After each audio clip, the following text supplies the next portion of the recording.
우리 아까 이도현 선생님께서 설명회 하시는 것을 쭉 이제 들으셔서 제가 들을 말씀 중에 이도현 선생님께서 하신 내용이랑 겹치는 지점이 많이 있습니다. 그래서 겹치는 지점은 빼고 그 다음에 문법만 중심으로 말씀을 좀 간략하게 드리도록 하겠습니다. 그래서 순서는 오늘 어떻게 어머님들께 좀 설명회를 안내해 드릴 거냐면, 일단은 연장선상에서 그러니까 도현 선생님이 마지막에 이제 독해 프로그램을 설명해 주셔서 저는 초반부에 저희 문법 강의 프로그램에 대해서 안내를 해 드리도록 하겠습니다.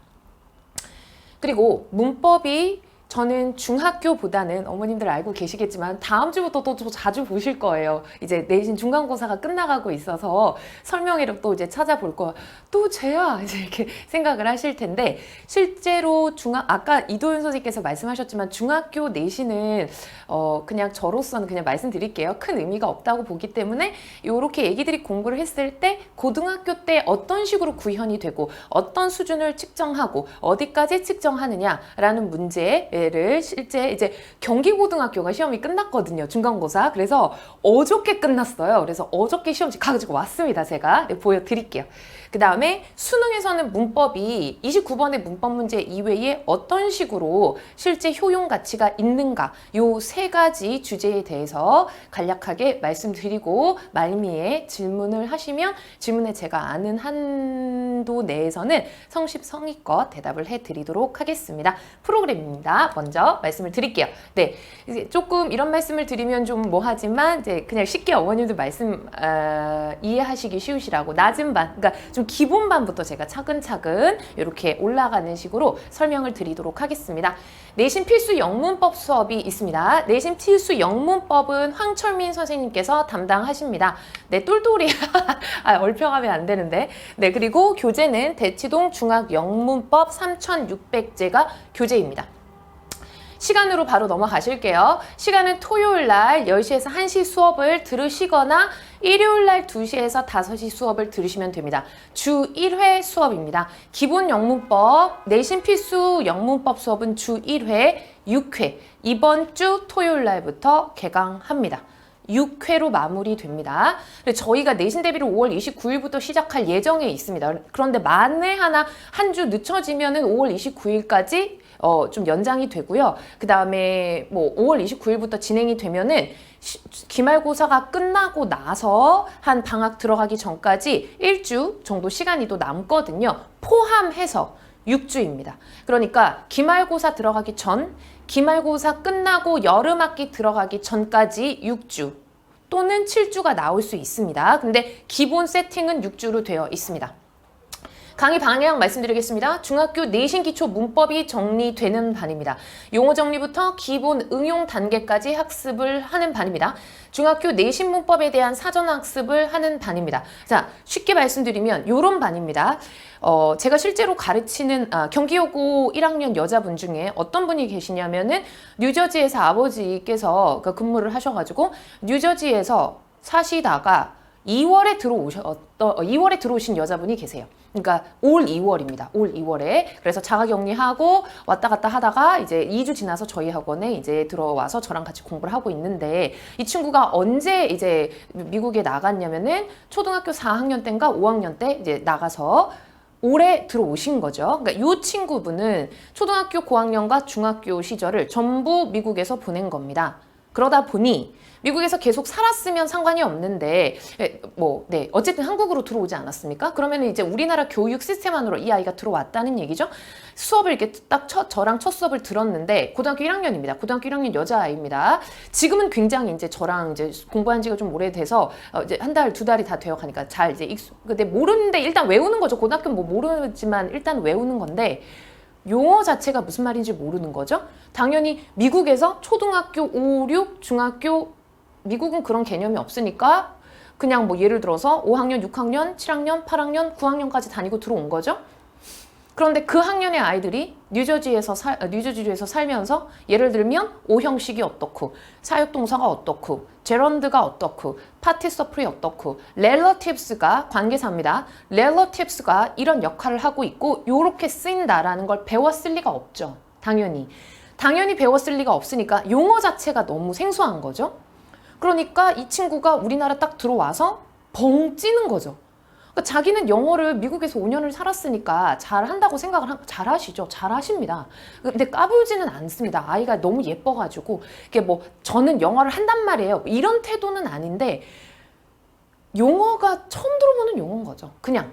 그리고 초등학교 5학년, 6학년, 7학년, 8학년, 9학년 때 공부를 했다 보니까 이 고등학교 때 교재에서 나오는 어휘, 그 다음에 그 문장의 구조가 어려운 거죠. 실제로 이 아이가.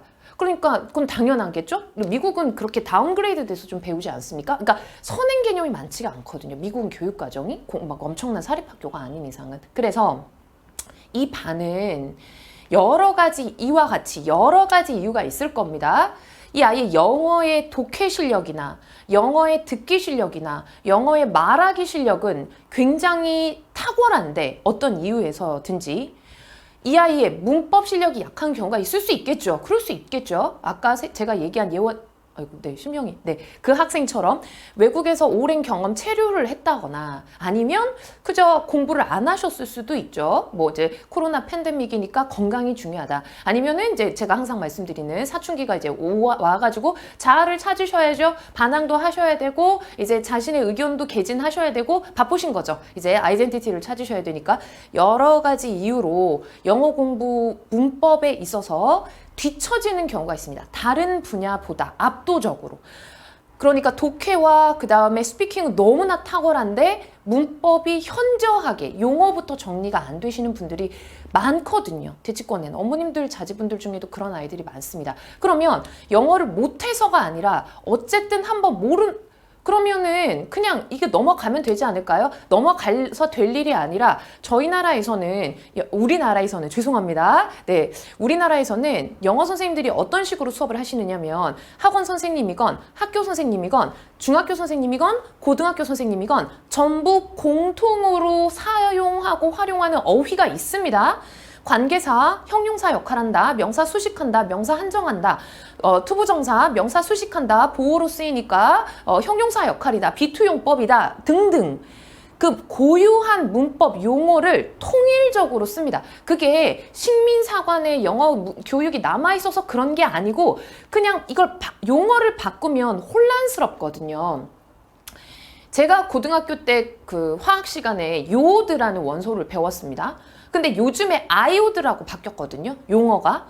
그러니까 원소를 요오드를 아이오드로 바꾸는 것만으로도 그래? 이렇게 생각을 할 텐데 영어 문법 수업을 하다가 그러니까 정의, 규정되는 어휘를 전체를 통째로 바꾸면 혼란이 있을 수밖에 없죠. 그리고 중학교 선생님들, 고등학교 선생님들 쓰는 어휘가 다르다던가 학교 선생님과 학원 선생님들이 쓰는 용어가 다르면 어쩔 수 없죠. 아이들이 너무 혼란스럽습니다.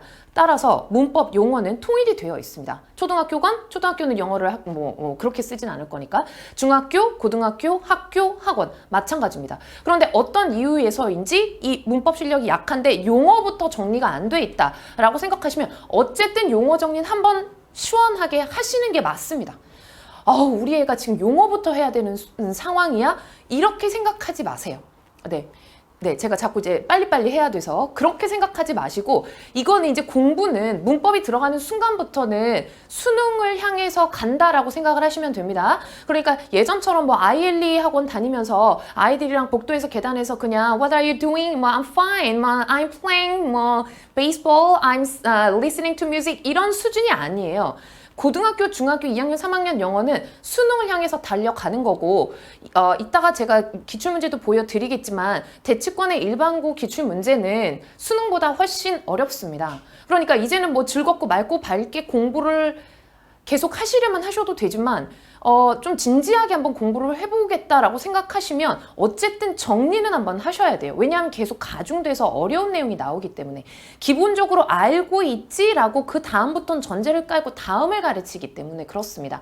그러니까 지금부터는 그런 싸움이고 힘든 싸움이고 내가 내 페이스를 잘 유지하면서 다른 사람이랑 비교 안 할 수 없죠. 성적이 레코드로 나오기 때문에. 그래서 딱딱딱 찍히니까 다른 사람이랑 비교는 하지 않겠지만 안 하는 게 어렵겠지만 내 공부는 내 페이스 베이스를 가지고 일단 우리 아이가 용어부터 안 돼. 우리 아이는 용어가 무슨 말인지 몰라. 학원 갔는데 맨날 무슨 말인지 모르겠다. 문법 선생님 얘기하시는데 근데 문제는 얼추 대충 풀어서 맞아. 이런 상태시면은 그냥 내신 필수 영문법 수업을 한번 들어보시면 좋을 것 같습니다. 학년은 중학교 2학년, 그 다음에 중학교 3학년, 예비 고1이죠.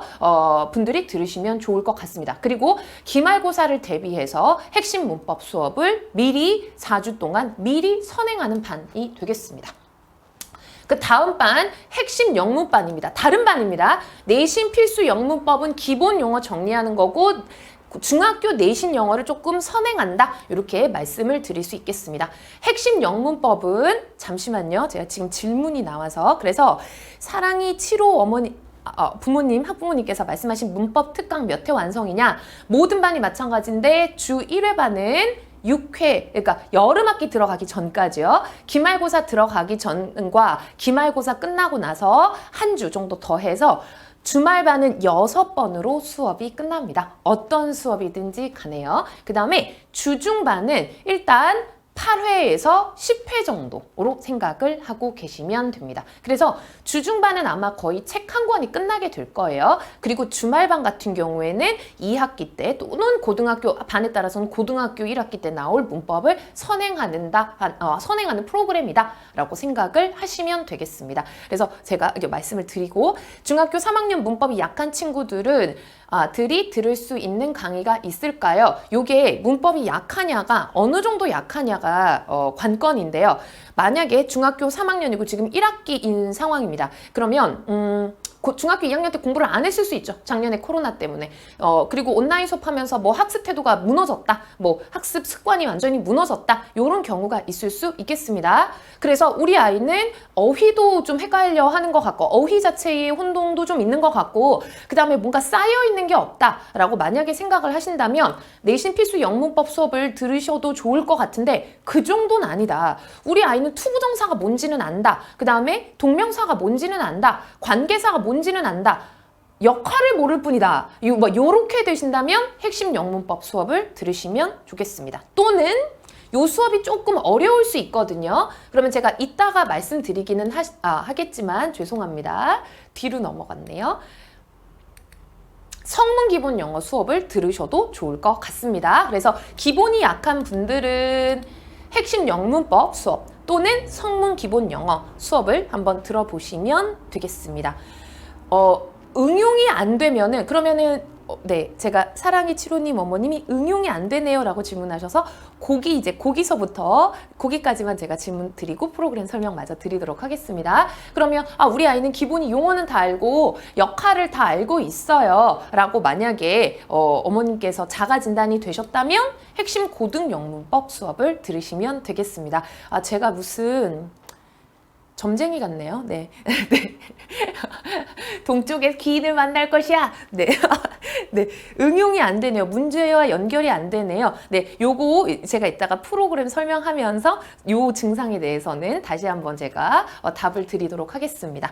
그래서 핵심 영문법 수업은 이상경 선생님과 박지혜 선생님 두 분이 진행을 하십니다. 그래서 이상경 선생님하고 박지혜 선생님이 주말에 수업을 하시고요. 핵심 영문법은 주중반이 새로 생겼습니다. 그래서 여기는 지금 제가 표시를 안 해놨는데 주중반이 새로 생겨서 주중에 월, 금 2회반 또는 화, 목 2회반이죠. 주 2회반. 정규반이랑 똑같습니다. 동일합니다. 5시부터 7시 30분까지 주 2회 수업을 진행한다. 이렇게 생각을 하시면 되겠고 주 2회 수업은 이상경 선생님, 숙명여고 현재 내신 담당하고 계십니다. 그 다음 주말에는 박지혜 선생님이 이제 나눠서 수업을 하실 거예요. 그래서 토요일에 이상경 선생님이 하시고 주중에 역시 이상경 선생님이 하시고 박지혜 선생님이 일요일 날 수업을 하시게 됩니다. 강의 방향은 기본 문법 입문반이다 라고 생각을 하시면 되고 문법의 기본 개념 정리는 뭐 기본적으로 다 하는 반입니다. 빈출 문제 풀이를 통해서 아까 이제 어머님들이 말씀하셨지만은 문제 풀이를 하면서 적용을 하는 반이죠. 이 반부터는 주로 문제 풀이 반이다라고 생각을 하시면 되는데 그 문제의 수준이 막 어렵지는 않고 예를 들어 투부정사를 배웠으면 투부정사와 관련된 문제만 푸는 반이다라고 생각하시면 되겠습니다. 고등학교는 그런 능력은 사실은 필요가 없거든요. 고등학교는 투부정사와 관계사와 도치와 가정법을 섞어놓고 어법상 틀린 것을 모두 골라서 고쳐보시오 라는 문제가 나오기 때문에 사실은 고등학교에서는 투부정사 섹터에서 투부정사만 묻는 문제는 나오지 않습니다만은 어쨌든 문제에 적용하는 훈련을 기본적인 수준부터 하실 거라면 핵심 영문법 수업을 들으시면 좋겠습니다. 자, 중학교 3학년 아이들 중에서 어떤 요런 분들은 그러니까 기본을 좀 정리하고 가시면 좋을 것 같은데 관계사가 몇 개 있니라고 일단 질문을 한번 해봐 주세요. 자제분들한테. 저도 좀 민망하네요. 관계사가 몇 개 있니? 이렇게 물어봐서 관계사 2개 요 정도 대답하시면 핵심 영문법 수업을 들으시면 좋겠습니다. 관계사 영어에서 7개입니다. 그런데 7개라고 대답을 못하고 2개, 관계대명사하고 관계부사 얘기하시는 거죠. 그래서 그 2개를 얘기하신다? 그러면 핵심 영문법 수업을 들으시면 되겠습니다. 왜냐하면 관계대명사, 관계부사, 복합관계대명사, 복합관계형용사, 유사관계대명사를 배웠을 거거든요. 저희 학원에서 정규반이면. 그런데 관계사를 2개밖에 얘기를 안 한다는 얘기는 복습이 안 돼 있고 정리가 안 돼 있다는 얘기죠. 그래서 심화한 문법을 해봤자 이해를 못하고 적용을 못하게 됩니다. 그래서 계속 구멍이 나 있는 상태가 되니까 한 번만 더 기본을 정리한다라고 생각을 하시고 핵심 영문법 수업을 들어주시면 좋겠습니다. 중학교 2학년에서 저희 학원 정규반 기준으로 했을 때 수능 심화반부터 들으시면 좋겠습니다. 그러니까 내신에서 보통 그냥 A가 나오는 수준 친구들 또는 B인데 뭐 85점 위 될래나 모르겠네요. 네, 그 정도로 말씀드리고 넘어가도록 하겠습니다. 그 다음에 주 2회반 질문이 들어와서 답을 해드리고 넘어가겠습니다. 주 2회반에 독해 어휘 수업은 없습니다. 네, 저희 독해 수업은 전부 주 1회 주말 수업만 진행이 됩니다. 6회 수업이고요. 그 다음 핵심 고등 영문법부터는 핵심 고등 영문법은 어떤 개념이라고 생각하시면 되냐면 성문 기본 영어보다 조금 고등학교 내신에 타겟팅 되어 있다라고 생각을 해주시면 될 것 같습니다. 그래서 이상경 선생님이 주 2회반으로 진행하십니다. 핵심 고등 영문법 수업은 주말에는 없습니다. 주중 2회반 수업만 진행됩니다. 그러니까 이상경 선생님이 주 2회 수업을 하는데 강의 방향은 고등학교 입문입니다. 자, 어떻게 다르냐면 핵심 영문법은 그래도 중학교 영어 개념이 조금 강한데 핵심 고등 영문법은 중학교 색깔이 조금 빠진다고 생각을 하시면 될 것 같아요. 그러니까 기본적인 설명은 스킵하고 넘어가거나 죄송합니다. 생략하고 넘어가거나 아니면 빠르게 설명하고 넘어간다라고 생각하시면 되겠습니다. 그러니까 무슨 말씀을 드리는 거냐면 예를 들면 관계사라는 문법에 대해서 설명을 드릴 때 관계사라는 건 말이야 2개의 문장이 있어요. 근데 2개의 문장이 좀 지저분하지 이렇게 말하지 않겠지 네이티브 분들이. 그러면 2개의 문장을 예쁘게 한 문장으로 뭐 이제 여기서부터 설명을 한다면 기본 핵심 영문반이 되는 거고 핵심 고등 영문법반은 그런 건 설명하지 않고 관계사라는 게 있고 얘의 기능이 이제 이렇게 있고 종류가 7개다. 요 내용이 들어간다. 라고 생각을 해주시면 좋을 것 같죠. 그러니까 고등학교 영어 문법이다. 라고 생각을 하시면 됩니다. 하지만은 내용이 신묘막측한 걸 하지는 않습니다. 갑자기 뭐 관사에 대해서 한다든지 명사에 대해서 한다든지 대명사 7가지 종류가 있는데 뭐 지시대명사와 뭐 이 차이가 이런 걸 하지는 않습니다. 근데 기본 문법이라는 건 뭘 얘기하는 거냐면 수준이 기본이라는 말씀을 드리는 게 아니고 우리나라에서 모든 교과 과정에서 다루는 핵심적인 문법 사항들 준동사, 그 다음에 동사의 시제와 태, 그 다음에 관계사, 가정법, 도치 크게 이게 러프하게, 그러니까 거칠게 묶으면요. 요거를 기본 문법이라고 말씀을 드리는 거고 수준을 말씀드리는 건 아니다라고 이해하고 넘어가셔 주시면 좋겠습니다. 그래서 학습, 독해, 그 다음에 고등학교 영어와 이제 중학교 영어의 큰 차이가 뭐냐면 고등학교는 아까 이제 우리 이도현 선생님께서도 말씀을 하셨던 것처럼 각 학교에 부교재가 있죠. 그리고 모의고사는 기본적으로 다 이제 들어갑니다. 안 들어가는 학교도 물론 있지만요. 그러면 그 모의고사의 독해 안에서의 어법, 그러니까 문법이 아니고요. 그러니까 문법하고 어법이 어떻게 용어가 어떻게 다른 거냐면은 그러니까 문법은 예를 들면은 객관식으로 21번 뭐 중학교에서 다음 밑줄 친 부분에 투부정사의 부사적 용법 중에서 뭐뭐 하기 위하여 라고 해석이 되는 예문을 하나 딱 밑줄을 그어놓고 요거와 같은 용법으로 쓰인 거, 같은 용법으로 쓰이지 않은 거, 같은 용법으로 쓰인 걸 모두 골라라. 같지 않은 걸 모두 골라라. 요게 문법 문제입니다. 어법 문제는요. stop이라는 동사는 원래 목적어 자리에 동명사를 취하지만 투부정사가 부사적인 용법이 있기 때문에 그럼 그런 식으로 말씀을 드리면 stop 다음에는 투부정사도 올 수 있겠고 동명사도 올 수 있겠죠. arrive는 완전 자동사이기 때문에 arrive에서 끝나지만 투부정사가 부사적 용법이 있기 때문에 뒤에 투부정사가 붙을 수 있겠죠. 당연히. 이걸 어떻게 구별할 것이냐를 독해 안에 풀어놓고 독해의 문맥에서 이것도 되고요. 저것도 되는데 문맥에서 해석을 했을 때 A와 B와 C와 D 중에 어떤 게 옳으냐, 어떤 게 그르냐, 어떤 게 옳은 걸 모두 골라라, 그른 걸 모두 골라라 라고 문제를 내는 것이 어법 문제인 것이죠. 그러니까 이럴 수도 있고 저럴 수도 있다. 하지만 독해에서 정확하게 문맥의 흐름상 A가 맞느냐, B가 맞느냐를 물어보는 문제를 어법 문제라고 하는 겁니다. 그러니까 문법과 독해 능력을 동시에 물어보는 문제다라고 그냥 어머님들이 생각하시면 되는데요. 고등학교 영어 문법은 그렇게 중학교처럼 문법만 따다닥 내는 문제를 내는 학교는 없습니다. 네, 대치권에는 없습니다. 그런 학교는 숙명여고 있네요. 네, 숙명여고. 네, 취소하겠습니다. 숙명여고에서 그런 문제가 한번 시험 볼 때 두 문제, 세 문제, 네 문제 나오는데 숙명여고 제외하면 그런 문제 나오지 않거든요. 숙명여고도 그런 문제만 나오는 것은 아닙니다.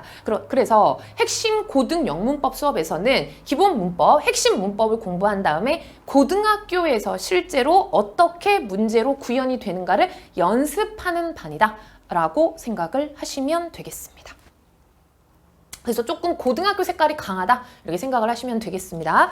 성문 기본 영어 수업입니다. 성문 기본 영어는 투입되는 선생님들이 많으시죠. 그래서 제가 오늘 PT를 하니까 선생님들한테 사진을 좀 부탁을 드렸습니다. 그러니까 괜찮으시면 저어되지 않으시면은 사진을 주시면 제가 설명회 때 쓰겠습니다 라고 이제 말씀을 드렸는데 두 분이 주셔서 두 분 사진만 제가 첨부를 했습니다. 왜 나머지는 사진이 없어? 이런 사정이 있었습니다. 그래서 강현주 선생님, 그 다음에 양인경 선생님, 이진숙 선생님, 황철민 선생님 이렇게 네 분이서 진행하시게 됩니다. 자, 프로그램은 토요일 날 오전, 오후, 일요일 날 오전, 오후 확인하실게요. 시간은 이게 제가 뭐 다른 설명은 필요 없죠?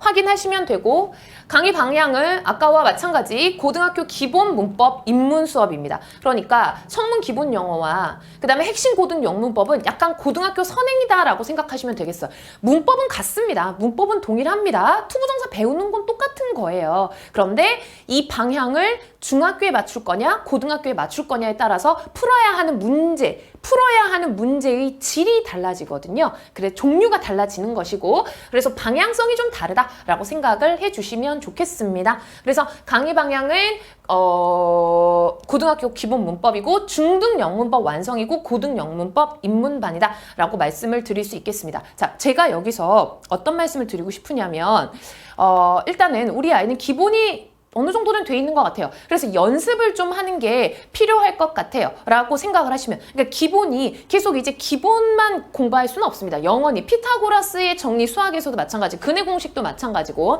뭐 삼각함수에 대해서 마찬가지일 텐데 삼각함수 공식만 외운다고 근해 공식을 외운다고 해서 2차 방정식에서 두 개의 해를 구할 수 있는 것은 아니죠.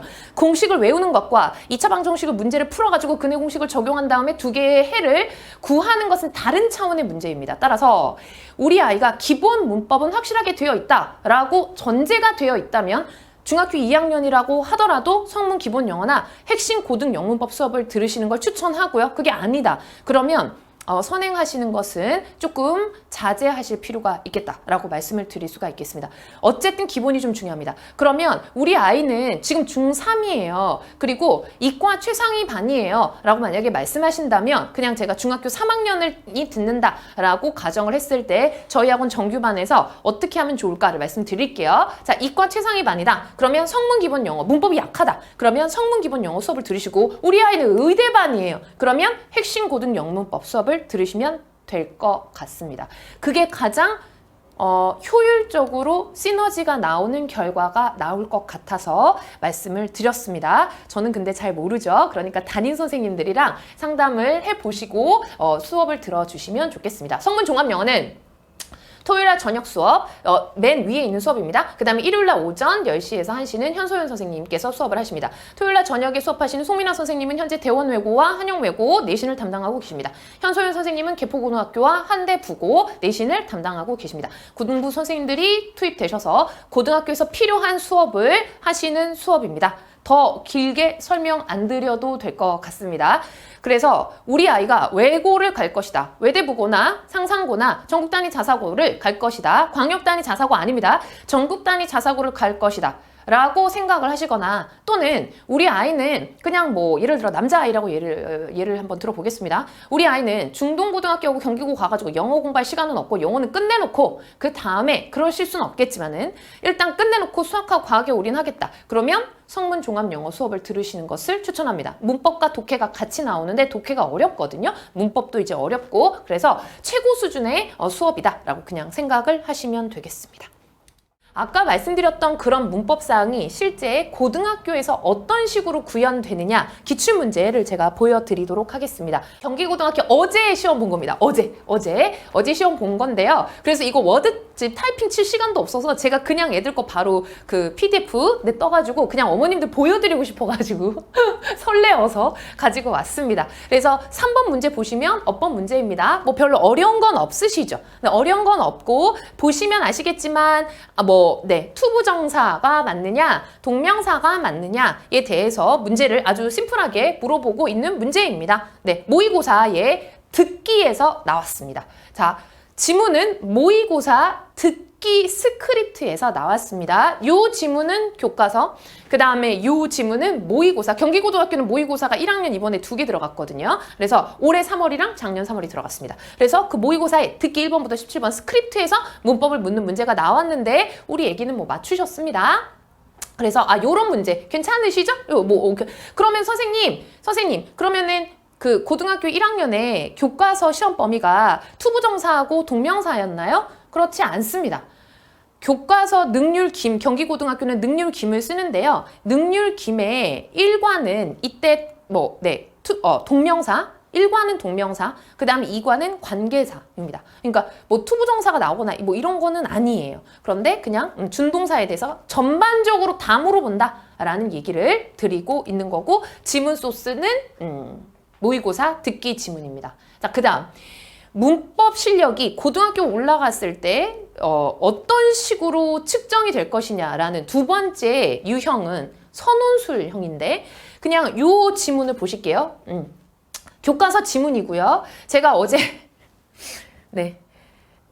애들한테 이제 시험지를 제가 어제도 이제 직보가 있어가지고 시험지를 제가 이거 분석하면서 보고 아이들한테 시험지 좀 선생님 책상 위에다가 갖다 놓고 가세요. 고마워요. 뭐 이제 통화를 하다가 지문이 변형이 되었더냐. 경기고든 지문 변형 굉장히 심하게 되거든요. 그래서 지문 변형이 되었더냐 이렇게 물어봤더니 아니요, 지문 변형 안 되고 교과서에서 그대로 나왔어요. 이렇게 얘기했거든요. 남자 애기들이. 그래서 원래 뭐 경기고 중간고사는 그러니까 그런가 보다 이렇게 생각하고 있었는데 지문 변형이 됐거든요. 된지 안 된지도 모르십니다. 우리 남자 아이들은 지문의 변형이 됐는지 안 됐는지조차도 모르고 그냥 안 됐어요. 이렇게 영혼 맑게. 근데 지문 변형이 됐고요. 무슨 말씀을 드리는 거냐면 교과서 지문이 나왔고 이런 문제 유형은 중학교에도 나오니까 생소할 건 없는데 지문이 변형이 되었고 밑줄이 몇 군데 그어져 있는지 보시고 여기서 4군데. 물론 제가 다 훈련시키고 시험을 봤기 때문에 맞았죠. 당연히. 그런데 이렇게 측정하도록 문제가 나온다는 겁니다. 어머님들을 자제받는 아이들의 문법 실력을. 그러니까 이 문제를 풀 때 막 고민을 해가지고 이렇게는 안 되는 거죠. 그냥 외우고 들어가야 되는 겁니다. 외우고 들어가야 되는 거고요. 빠르게 정확하게 문제를 보고 풀고 이래야지 거기서 로댕이 생각하는 사람처럼 고민하고 이러면 시간 안에 풀 수도 없지만 정답률도 떨어집니다. 그러면 공부하는 과정에서 제가 뭐라고 말씀드렸나요? 지문을 외우고 들어가야 된다라고 말씀을 드렸습니다. 지문 50개입니다. 모의고사가 2개 들어갔다고 말씀드리지 않았습니까? 그 모의고사 50개를 어떻게 외웁니까? 아이가 기본적인 실력이 부족하면 외울 수 없습니다. 그러니까 공부 과정에서부터 문제가 생겨요. 그러니까 시험을 잘 보려면 그 과정이 좀 수월해야 되지 않겠습니까? 그리고 똑같은 노력을 했을 때 산출물이 나와야 되는 것이죠.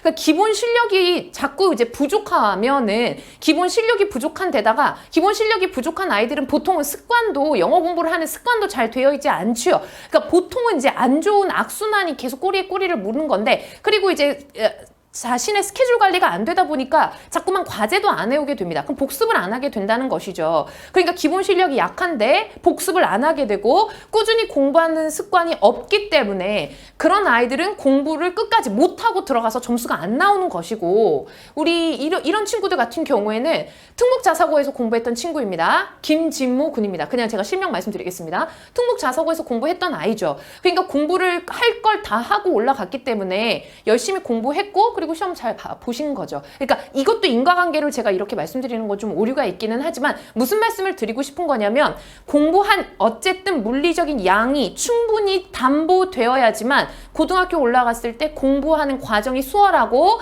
좀 덜 고통스럽다는 말씀을 드리는 겁니다. 그리고 열심히 해서 좋은 성적이 나온다라는 꿈 같은 얘기가 나오는 것이지 기본적으로 물리적인 시간을 투자하거나 애를 쓰지 않는데 좋은 결과 나오지 않죠. 문제가 그렇기 때문입니다. 그 다음 그냥 쓰는 겁니다. 그냥 쓰는 거. 문제를 좀 보실게요. 어제 문제입니다. 이 글을 읽는 겁니다. 모의고사 지문입니다.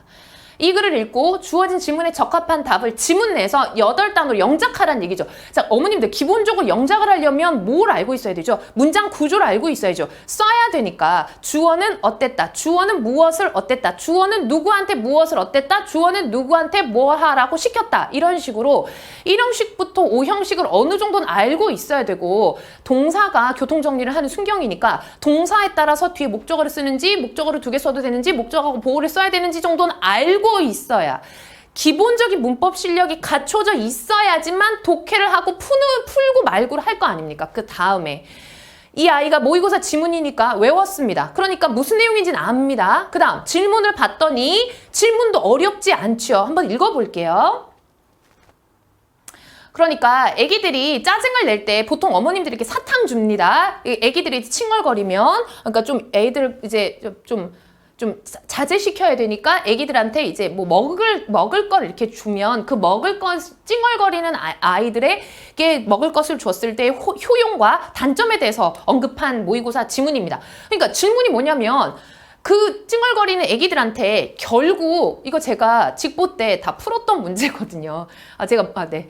그러니까 결국은 효용이 있지만 왜 결국은 글쓴이는 찡얼거리는 애기들한테 음식을 주는 방법은 좋지 않다고 보는가? 라고 질문이 물어봤습니다. 그럼 답을 어떻게 써야 하냐면 아이가 힘들 때 음식에 기대는 습관을 형성하도록 만들 수 있다. 요걸 써야 됩니다. 한국말로. 아이가 힘들 때 음식에 기대는 습관을 형성시킬 수 있기 때문이다.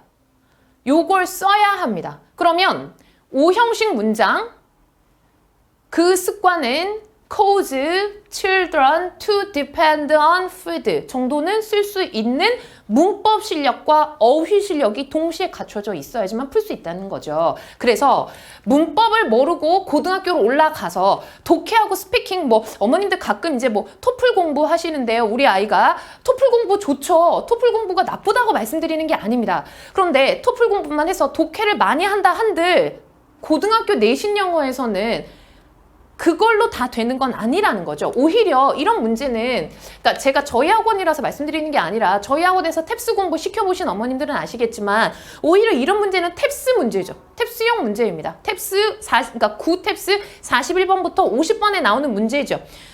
이 글을 읽고 틀린 것을 골라서 고치시오. 그 문제는 탭스에 나오는 문제죠. 그러니까 이런 문법 문제를 훈련하는 것이 사실은 변별 문제인 거지. 독해도 물론 중요하긴 하지만 그 다음에 어법상 틀린 것 모두 고르시오 라는 문제가 동그라미 쳐져.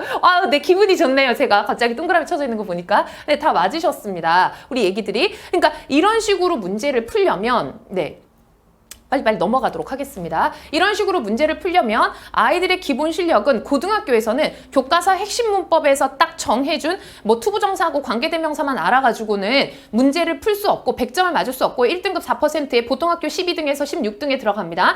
여기에 들어갈 수가 없다는 얘기죠. 기본이 안 되면 기본적으로 3, 4등급부터 시작하는 겁니다. 솔직히 말씀드리면. 그래서 뭐 어떤 문법 문제를 던져놔도 대충은 풀 수 있다라는 정도에서 논해야지 뭐 그 다음에 3등급보다 올린다, 뭐 3등급이다, 뭐 떨어진다 이런 거지. 뭐 그게 안 되면은 1, 2등급, 3등급을 논할 수가 없는 상황입니다. 12등 안에 들어야 된다고 했는데 네, 이런 문제가 나오니까요. 그 다음 휘문고등학교 문제 보실게요. 휘문고등학교는 문제 자체의 난이도보다는 문제가 그렇게 쉽지만, 그러니까 다른 학교와 이제 비교했을 때 쉽지만 뭐 그렇게 쉽지도 않죠. 유형은 다른 학교와 동일합니다. 그리고 그 고등학교 내신 영어는 수능 영어와 동일합니다. 다만 어법 문제가 한 문제가 수능은 29번 한 문제지만 내신은 여러 문제가 나올 뿐이죠. 한 문제 나올 수도 있고 두 문제 나올 수도 있고 세 문제 나올 수도 있고 주제 문제, 빈칸 문제, 유지 문제, 순서 나열 문제, 문장 삽입 문제 다 나옵니다. 수능형으로 다 나와요. 이거를 어떤 어머님들은 수능 문제가 나온다라고 오해를 하시는 분이 계시는데 수능 문제가 나오는 게 아니고요. 문제 유형이 수능 문제형으로 거의 맞춰져 있습니다. 그러니까 기준이 딱 수능 유형인 거예요. 그러니까 수능 유형이라는 게 뭐냐면 주제가 뭐냐, 이 글의 주제가 뭐냐, 요지가 뭐냐, 제목이 뭐냐, 빈칸에 뭐가 들어가겠느냐, 순서 나열을 해봐라. 그 다음에 문장 빼고 문장 어디 들어가겠느냐, 요거 나오는 것이죠. 똑같이 듣기 못 들어가면 들어가는 거고 그 다음에 서답형이 있는 것이죠. 그러면 주제가 뭐냐, 요지가 뭐냐 이런 문제에서 틀립니까? 그 문제를 우리 아이들이 그런 문제부터 틀리기 시작하면은 이거는 좀 문제가 심각해지는 거고, 그런 문제는 당연히 맞는 거죠.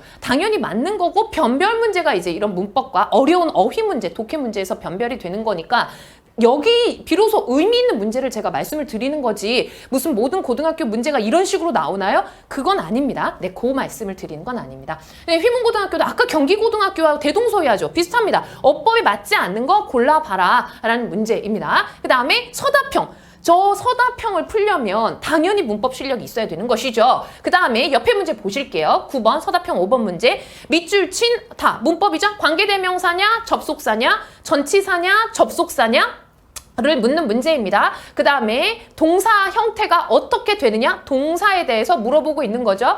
오형식이니까 want, 목적어, 투부정사 쓰는 거에 대해서 알고 있느냐라는 걸 물어보는 거죠. 그 다음에 D에 비동사 줬습니다. 그 다음에 F에 that 줬고요. E에 he 줬습니다. 여기를 활용해서 문맥에 맞게 고쳐라 라고 어법 문제가 서답형에서도 서답형으로 나오는 거죠. 이거를 쓸 수 있는 건 찍을 수는 없는 거죠. 이걸 쓸 수 있으려면 문법 실력을 정말 정통으로 뚫고 나가서 풀 수 있는 실력을 갖추지 않고는 풀 수 없는 문제가 나오는 겁니다. 자, 그런데 여기서 휘문고등학교의 특징을 제가 하나만 말씀드리도록 하겠습니다. 같은 문제가 계속 연장선상에서 나오고 있고요. 휘문고등학교 영어가 쉽기는 쉽지만 뭐가 문제냐면 제가 지금 휘문고등학교 1학년 데뷔를 하고 있습니다. 아이들이 너무 예뻐요. 네, 사랑스럽고 그 말도 너무 예쁘게 사랑스럽지 않을 수는 없거든요. 그 아이들이 예쁩니다. 근데 예쁜 건 예쁜 건데 요 아이들이 이제 골고루 이제 어떤 특성을 가지고 있냐면 이제 중학교 때 여러 가지 이유로 뭐 이제 자기는 수학과학을 잘한다는 거죠. 수학과학 그렇게 잘하는 것 같지도 않은데 수학과학을 좋아했다는 둥, 아니면 뭐 여러 가지 이유, 뭐 암기하는 게 싫었다. 그 다음에 뭐 암기를 못했다. 그냥 그 중학교 때 어떤 학원을 다니는데 그 학원 선생님이랑 안 맞았다. 뭐 다 이유가 있습니다. 그래서 영어를 등한시 하신 거죠. 그런데 영어를 등한시했다라는 게 그렇게 크게 문제가 되지는 않습니다. 휘문고등학교는 영어를 등한시했어도 충분히 뚫고 나갈 수 있거든요. 그런데 요 아이들이죠. 휘문고등학교 보내실 어머님들은 요 지점을 좀 간과하시면 안 될 것 같은데 어떤 지점을 말씀드리는 거냐면은 요 친구들이 기본적으로 영어만 포기한 게 아니라 이제 국어도 포기를 하신 거예요. 그러니까 책을 안 읽는다는 얘기죠. 기본적으로 책을 읽지 않으니까 거기 뭐 독서 뭐 수행평가에 죄송합니다. 생기부에 안 들어가요. 우리 애는 이제 중3 중인데 생기부에 안 들어가요. 네. 독서를 안 하니까 배경 지식이 없는 거죠. 요즘 아이들이 근데 뭐 요즘이고 옛날이고 그리스 시대 구간에 공부를 안 하고 뭐 어떤 책을 읽지 않고 하는데 뭐 지식이 생길 수는 없죠. 그러니까 배경 지식이 좀 상대적으로 굉장히 부족하고 어휘력이 너무 부족합니다. 제가 어제 이제 수업을 하다가 고등학교 2학년 여자애를 수업을 하다가 태고적 신비 뭐 이런 얘기가 나왔는데 아이가 이제 고개를 이렇게 하시길래 뭐를 모르는 거죠? 여기서 그랬더니 태고가 뭐냐는 거죠. 그러니까 태고라는 단어가 무슨 말인지를 모르는 겁니다. 그리고 이제 어제 휘문고등학교 이제 또 이제 말썽꾸러기가 있어가지고 전 새벽에 이제 줌으로 들어와라 그래가지고 뭐 이제 시험을 보는데 거기 profound란 단어가 있었습니다. profound의 뜻이 뭐냐 이렇게 제가 물어봤습니다. 그랬더니 애기가 엄청난이라는 거죠. 어떤 느낌인지는 알겠습니다. 네. 근데 profound라는 단어가 심오한, 깊은, 사상이나 생각 따위가 깊은 이런 뜻이거든요. 어려운 단어 아닙니다. 그런데 심오한이잖아. 틀렸어. 심오한이잖아요. 깊은이란 뜻이잖아요. 이렇게 제가 얘기했더니 이 아이가 뭐라고 얘기하냐면 똑같은 거잖아요. 이렇게 얘기하시는 거죠. 제가 되게 충격을 먹었죠. 엄청난 이거와 심오한이 어떻게 똑같니? 똑같잖아요. 둘 다 어마어마하다는 뜻이잖아요. 이러시는 거예요. 그래서 네, 그대요. 그녀의 예술에 대한 조회가 심오하고 깊다. 자, 이렇게 말을 해요. 그 다음, 그녀의 예술에 대한 깊이가 엄청나다. 이거 같은 말이에요? 그랬더니 같은 말이라는 겁니다. 그러니까 무슨 얘기를 하는 거냐면, 말씀을 드리는 거냐면, 독서의 글 읽기의 부재가 아이들한테 영어에서 어떤 영향력을 끼치냐면, 기본적으로 첫 번째 가시적인 효과는 암기하는 걸 싫어하고요. 첫 번째는 그냥 암기하는 걸 싫어하고요. 두 번째는 어휘력이 이렇게 안 되는 것이죠. 심오하다와 깊다라는 말과 엄청나다라는 말의 차이를 구별할 수 없는 겁니다. 남자 아이들이라서 그런 것 같습니다. 저는요. 여자 아이들 같은 경우에는 성차별하는 게 아니라 네, 죄송합니다. 지금 말을 바꾸도록 하겠습니다. 고등학교 아이들이라 그런 것 같습니다. 심오하다는 말과 엄청나다는 말의 차이를 잘 모르는 거예요. 그냥 그게 그거 아니에요? 이렇게 얘기하는 거죠. 그런데 고등학교 시험과 수능 영어에서는 제가 아까도 말씀드렸다시피 정확한 상황에 어울리는 단 하나의 정확한 단어만 있을 뿐입니다. 그걸 알고 있느냐라는 걸 묻는 게 고등학교 내신과 수능 영어예요. 그러니까 이렇게 정확도가 떨어지는 거죠. 자, 첫 번째는 일단은 그러니까 뭔가 공부하고 암기하는 걸 싫어합니다. 중학교 때 공부 안 하신 친구들이. 그 다음 두 번째, 그렇기 때문에 어휘력이 약하죠. 여기서 어휘력이 약하다는 것은 여러 가지 파생 증상이 있는데 아는 어휘도 없고 그 다음에 어휘를 알려줘도 차이를 모른다는 게 좀 새롭게 떠오르는 심각성인 것 같아요.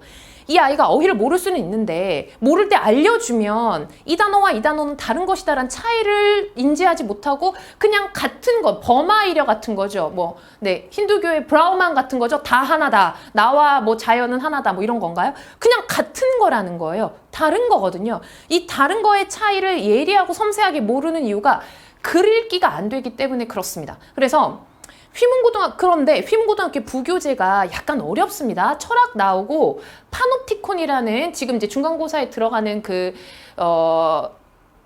미셸 푸코라는 프랑스의 게이 철학자가 쓴 감시와 처벌이라는 책이 있습니다.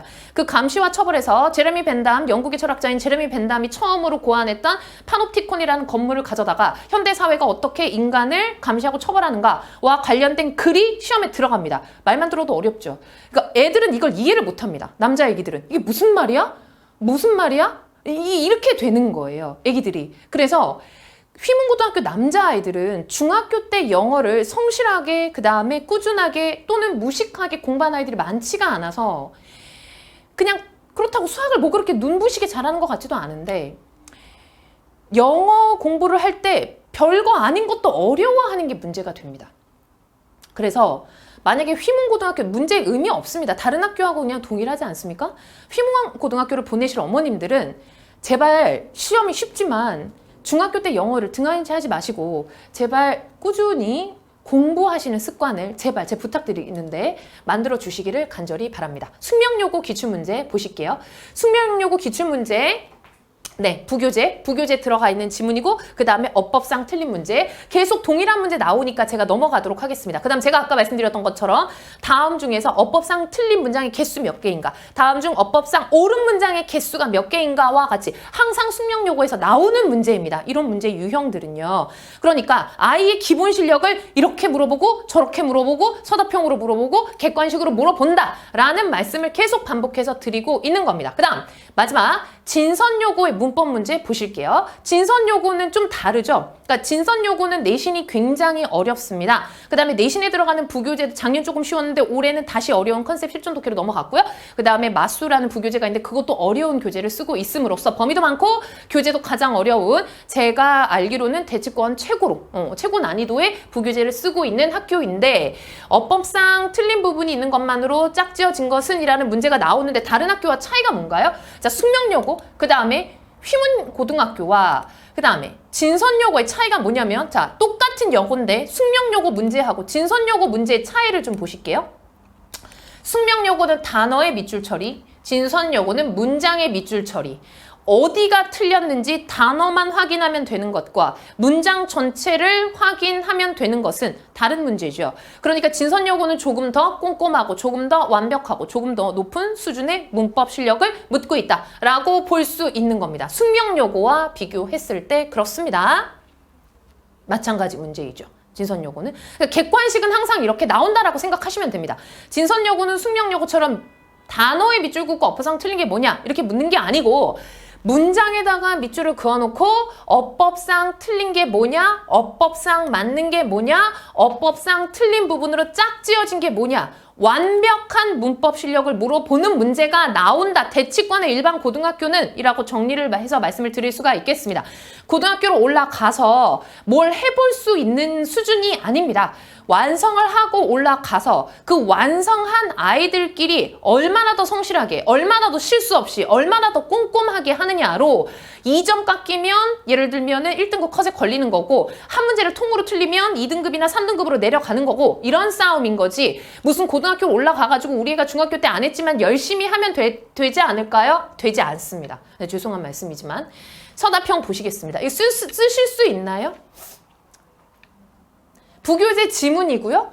다음 주어진 이게 문제를 이해하기도 힘듭니다. 진선여고는 다음에 주어진 표현을 모두 활용하여 그러니까 주어진 표현이 있습니다. 이 표현을 모두 활용하여 A, B, C의 문장을 완성해보란 얘기죠. 영작하란 얘기죠. 그런데 해석이 있는 경우에는 해석에 맞추고 A 말씀하는 거죠. 단어 추가 및 변형이 가능. 자, 단어 추가를 할 수 있다는 게 무슨 말인가요? 지금 준 단어가 있는데 여기 단어를 추가할 수 있다는 말이죠. 그럼 단어를 1개 추가해도 된다는 얘기고 2개 추가해도 된다는 얘기고 3개 추가해도 된다는 얘기지 않습니까? 이거는 단어를 준 게 의미가 있나요? 그냥 너가 알고 있는 문법 수준에 맞춰서 문장 하나를 완성해 보세요 라는 걸 묻는 문제입니다. 외우면 되잖아요. 진선여고는 지문이 다 변형돼서 나옵니다. 거의 만약에 지문이 10개 나오면 6개 정도가 변형이 되기 때문에 시험범위에 들어가는 컨셉 실전 독해를 달달달달 외우고 들어가서 풀 수 있는 문제가 있고 본인의 원래 실력으로 뚫고 나가야 되는 문제가 있는 것이죠. 그래서 고등학교는 그 아이의 시험 대비 때 성실함과 그 아이의 날것의 실력을 동시에 측정하는 문제가 나오기 때문에 중학교 때 성실히 준비가 되어 있지 않고 그 습관이 고등학교 때까지 꾸준히 담보되지 않으면 고등학교에서 1, 2, 3등급을 논하는 것은 사실상 가능하지 않습니다. 그리고 제가 아무리 열심히 가르쳐도 아이가 습관이 되어 있지 않으면 교정하는 데 굉장히 힘들어요. 왜 그런지 말씀을 드릴게요. 고등학교 때는 다른 과목도 범위가 너무 많습니다. 2학년이 되면 더 많아요. 제가 지금 경기고등학교 2학년과 가락고등학교 2학년을 내신 대비를 하고 있는데 이분들이 지금 수학이랑 그 다음에 세계지리, 그 다음에 지구과학, 생명과학, 물리, 화학 이런 걸 공부해야 되는데 1학년의 2배입니다. 양이 영어는 1학년의 3배, 다른 과목은 1학년의 2배. 그렇기 때문에 영어를 잘했던 아이들도 1학년 때 잘했던 아이들도 자꾸만 영어에 대한 지식이 밀려나요. 다른 과목에 암기해야 될, 공부해야 할 학습량이 너무 압도적으로 많다 보니까 영어만 계속 이렇게 보유할 수가 없어서 자꾸 밀려납니다. 그러면 이제 영어 공부하면 생명과학 지식이 빠져나가는 거죠. 생명과학 공부하다 보면 세계지리 지식이 빠져나가는 거죠. 이게 이렇게 됩니다. 그래서 계속 수정 보완 해야 됩니다. 그런데 이 상황에서 이 아이가 기본도 모르고 있는데 언제 기본부터 수정 보완을 해 나갈지가 에 대해서 한번 생각을 해보신다면 아이의 불과 1년, 2년 후 미래를 봤을 때 그냥 지금부터 공부를 만약에 하실 생각이시라면 제가 갑자기 흥분을 하고 있네요. 미리 체계적으로 좀 나눠서 차분차분 시키시는 게 좀 어떠실까 싶습니다. 성문 종합 영어는 완강히 6회가 아니고요. 성문 종합 영어는 계속반입니다. 네, 그래서 계속 진행이 되고요. 그냥 네, 계속 진행된다. 이렇게 그냥 어머님들 알고 계시면 좋을 것 같아요. 그다음 문법은 수능에서 29번 하나 나옵니다. 작년 12월 3일 날 본 문제인데 어머님들 한번 풀어보실까요? 29번 한 문제. 애기들한테 풀어보라고 하면 될 것 같습니다. 제가 3초 후에 답을 말하겠습니다. 2, 1, 답은 4번입니다. 자, 그런데 수능은 이제 영어 공부 안 하시니까 이제 뭐 수능이라고 생각했을 때 영어는 절대평가니까 쉽다라고 생각하시나요? 어머님들이 보시기에 쉽다라고 생각을 하십니까? 1등급 많이 나왔죠. 작년에는 시험이 쉽기는 했습니다. 그런데 내가 알고 있는 쉽다와 실제 수능에 나와 있는 문제가 쉽다가 조금 다를 수는 있을 겁니다. 그러니까 절대평가인 것과 문장의 난이도가 뭐 그렇게 아이들이 수월하게 읽을 수 있는 구조겠지 않는가는 다른 문제인데 저는 그렇다고 생각하지는 않습니다. 뭐 지금 보시면 아시겠지만 그래서 이 문법이 대학 수학능력 시험에 딱 어법 실력에 대해서 물어보는 거는 이제 29번이죠. 그러면은 29번 하나를 위해서 우리 애가 문법을 해야 된단 말이에요. 그거는 너무 가성비가 떨어지지 않습니까? 우리 아이는 내신도 안 할 거고요. 수능도 할 거니까 수능만 할 거고 수능은 문법 문제 한 문제니까 그냥 그걸 틀리고 그래서 우리 아이는 문법을 안 하겠고 그냥 독해하고 어휘 공부만 하겠습니다. 라고 말씀하시는 어머님들이 많은데 자, 독해 33번입니다. 어디까지가 주어고 어디까지가 보어고 목적어인지 한눈에 보이시나요? 문장 구조가요? 첫 번째 문장의 첫 번째 절이 minds에서 끝났습니다. 어디까지가 일단 주어고 어디가 동사인지 어머님들 한 번에 딱 끊으실 수가 있겠나요? 그 다음 문장 한번 보실게요. 그 다음 문장 in previous eras에서 시작해서 new inventions에서 끝나지 않습니까? 어디까지가 주어고 누가 동사다, 본동사다 라는 걸 쉽게 찾아내실 수가 있을까요?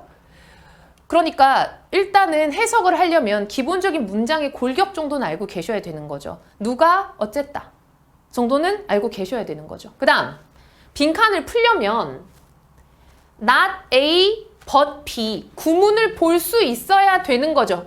그래야 해석을 할 거 아닙니까? 그래야 답을 찾을 거 아닙니까? 엄청난 기술이 들어간 물건들의 미래는 not A but B, A가 아니라 B에 있다라고 해석을 하려면 not A but B 구문을 알아야 되겠죠? 문법을 알아야 되는 겁니다. 단어는 그 다음 문제죠. 문법을 알아야 어디서 끊고 해석을 할 거 아닙니까? 그래야 답을 찾을 거 아닙니까? 그래야 답을 찾잖아요. A에 있다는 게 아니라 B에 있다는 얘기구나. 엄청난 고급 기술이 들어간 물건의 미래는 앞으로 이 분야에 이런 속성을 가진다는 얘기구나. 그러면 요 속성을 찾으면 되겠네. 그 다음부터 신나게 독해를 할 때 그 문장을 분석해서 not A but B가 들어갔으니까 B를 찾으면 돼 라고 사고 과정이 나오려면 문법이 지식이 돼야 된다라는 말씀을 드리는 겁니다. 문법이 수능에서 어머님들이 뭐 수능이 어떻다 얘기하는데 뭐 네이티브들도 못 풀었다. 네이티브들을 꼭 풀어야 돼. 좋은 시험인가요? 그 기준 그 누구죠? 그 뭐 어떤 네이티브 텔레비전에 나오는 유명한 약간 셀럽 같은 네이티브 분이 뭐 미국의 무슨 뭐 시카고 대학인가 UCLA를 나왔는데 수능 문제를 못 풀었다. 그 무슨 의미 없는 뭐 아무 의미 없죠. 그런 걸 측정하는 게 아닙니다. 수능 영어 독해는 외국인 UCLA를 나온 미국인이 풀 수 있는가 없는가를 측정하는 문제가 아니잖아요. 그런 용도의 문제가 아닌데 왜 그 문제를 풀리게 한 다음에 문제가 어떻다 저떻다라고 얘기를 하는지 저는 잘 모르겠습니다. 그런 걸 측정하는 문제가 아닙니다. 우리나라 수능 영어는 고등학교 3학년에서 충분히 우리나라에서 네가 미국에서 살았든 영국에서 살았든 호주에서 살았든 난 모르겠고 우리나라에서 성실하게 고등학교 3학년 동안 열심히 공부를 했니? 열심히 공부를 했으면 이 정도 문장 구조는 파악할 수 있어야 한다. 이 정도 문장의 어휘는 알고 있어야 된다. 빠르고 정확하게 추론할 수 있어야 한다. 할 수 있니? 할 수 없니? 요걸 물어보는 문제입니다. 그래서 잘하는 아이들은 서영고, 서성한이, 중경외 이거 가는 거죠. 그런 시험인 거지 네이티브 분들이 풀고 풀 수 있네 없네를 측정하는 시험 문제가 아닙니다. 그 시험 문제의 용도와 누가 풀 수 있느냐는 아무런 상관관계가 없는 것이에요. 그래서 우리 아이들이 풀어야 하는 수능 문제는 어법 문제는 한 문제이지만 독해 문제를 유려하고 빠르고 정확하게 풀 때 문법이 근거가 돼야, 근간이 조금은 돼야 된다는 얘기를 말씀을 드리는 겁니다. 어휘 기본적이죠. 그리고 그 아이가, 그리고 우리 아이들은 제가 아까도 말씀드렸다시피 배경 지식이 없지 않습니까? 배경 지식이 있으면 참 좋겠지만 배경 지식이 없어도 풀 수 있게 내놨습니다. 수능 문제는 솔직히 말씀드리면 지문만 그냥 풀면 돼요. 문법과 어휘를 정확하게 영어적 지식으로 함양해서 아이가 실력이 있으면 그 문제에 대한 배경 지식이 없어도 국어 시간에 그레고리력이 나왔다고 하는데 그레고리력에 대해서 모른다고 하더라도 독해를 그냥 하면은 풀 수 있게 문제는 나오게 되어 있습니다. 어렵죠. 어렵죠. 쉽다고 말씀드리는 거 아닙니다. 그렇기 때문에 어머님들께서 문법이라는 그 영어의 부분에 대해서 오해하시는 지점 중에 안 해도 되지 않을까? 수능이 절대평가니까. 아까 말씀드렸다시피 문법을 안 하고 만약에 자제분들이 중3일 때 3년 후에 수능을 볼 때 절대로 영어 독해가 100점이 나오지는 않을 거예요. 뜨문뜨문 풀겠지만 속도가 느려질 테니까요. 속도 문제도 있으니까요. 그 다음 문법을 하지 않으면 고등학교 내신은 절대로 점수가 1, 2, 3등급은 논할 수가 없다. 고등학교를 가서 어떻게 할 수 있는 수준이 아니다. 왜냐하면 그러니까 미리 탄탄하게 반복해서 언어니까요.